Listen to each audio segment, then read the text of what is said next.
Welcome to the Seattle Wine Awards, Washington State's premier wine recognition program. Here's an exclusive behind-the-scenes look at the evaluation process and our tasting panel with your host, Margot Myers.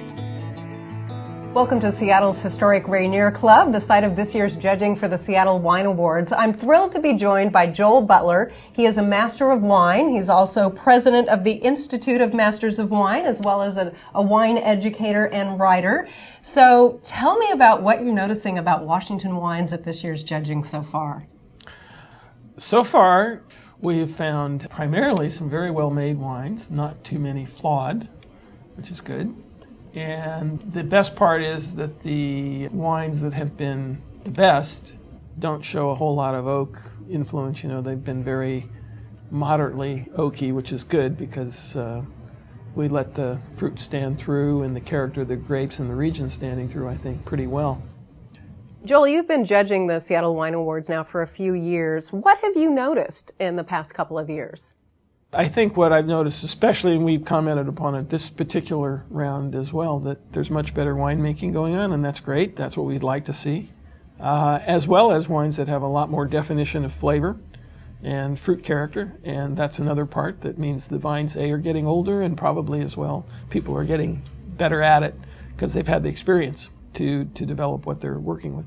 Mm-hmm. And you're tasting almost 1,000 wines over these 2 days. How does your palate... All of us will be, yeah. Yes, how does your palate stand up to that as a judge? Question. It's a difficult thing. You know, I've judged for many decades all over the world, so I have my own ways of dealing with it. But I find that for me, I have to drink a lot of water. I do periodically have to brush my teeth because the tannins do build up. And that's one of the hardest things to deal with as a judge is people think judging wine, it's tasting it really easily. But when you're doing this many over a relatively short amount of time, particularly reds, and you know, we make rich red wines here and they're fairly tannic, it does play a toll on your teeth and your ability to discern differences, especially when you're doing several one after the other. So I do find that I have to have something to clear my palate more frequently, say, than some other people. I have a low tannin threshold myself. So I find that I need to have some celery periodically, something, a little protein, you know, a piece of sliced raw beef or something like that to clear my palate. And periodically, I need to brush my teeth just to get rid of the worst tannic buildup. But we've also, what we started doing, at least our panel, which I think is really good, I started doing it years ago elsewhere, is that trying to flip back and forth as many times as we could between red and white wine, as opposed to doing all of one and then the next, because that way your mouth kind of stays refreshed and you get a little respite from tannin. So as an experienced judge, what do you look for and what do you actually judge on when you're doing these kinds of judgings? It's a good question. The key thing that I think people should understand is that when you're looking at a group of wines, and you know what the group is, by and large. I mean, you're told. At that point, really all you have to do is be able to really look at the wines holistically, which is the way I do it, based upon the experience of balance, intensity, the character, that is just, you know, what's showing in terms of the expectation from what you smell. And at the end of the day, you have to really rely upon what is the balance aspect. Does the wine taste harmonious or not? And for me, that's what distinguishes a good wine from a better wine. Those that don't show the harmony, they might be good, they're fine, but they're not at the top level. Whereas those that really separate themselves out are the ones that really show that harmoniously character. And they also have a greater degree of personality. You know, there's that little extra something in the bouquet, or that little extra something in the flavor that says, that's new, that's different, that's exceptional. But still, at the end of the day, the fruit has to shine.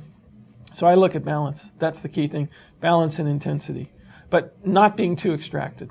You know, being too tannic, too strong, that destroys what we do here in Washington, I think, too much. It's all about the balance. It's all about the balance. Yeah. Okay. Yeah. In your opinion, what have you noticed about some of the changes in Washington wines over the years? It's a good question. Having come from California, where I used to live and work in the wine industry and made wines, as well as in other countries, but Washington has this wonderful place in the world which makes us different, and that's our latitude. We're pretty high up. We're pretty much the same latitude as northern France. And even while our wines can be pretty rich and ripe like California or other warmer places, our style, our structure, to me, is what distinguishes us. We are more like some of the best old world areas, European areas. So I think that's our biggest advantage. In your opinion, do our winemakers take advantage of that in the best way? I think overall it works to our advantage. We still make rich wines. We're still making wines that are, fairly full flavored and high in relative alcohol. But I think people are aware that they can do this because we simply don't get those heat spikes in the fall the way more southerly places do. Mm-hmm. Okay. Anything else you'd like to add? Drink Washington wines. They're really good. I mean, and this tasting, when they come out of when the awards are given, we have a great panel of judges, and the good thing about judging like this is that you have consistently good judges. So awards, even if it's just a bronze, means something here because it's a hard group, and they're also people who are very acute. So I think that's something for the Seattle Wine Awards has real value in that regard, because most of the people are also pretty familiar with what's going on here, so they have a basis for comparison, perhaps better than others. Okay, great. Well, thank you so much, Joel. Appreciate my it. pleasure. Fun.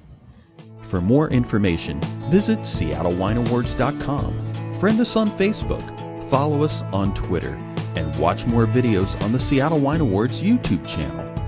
The Seattle Wine Awards, a toast to Washington wine.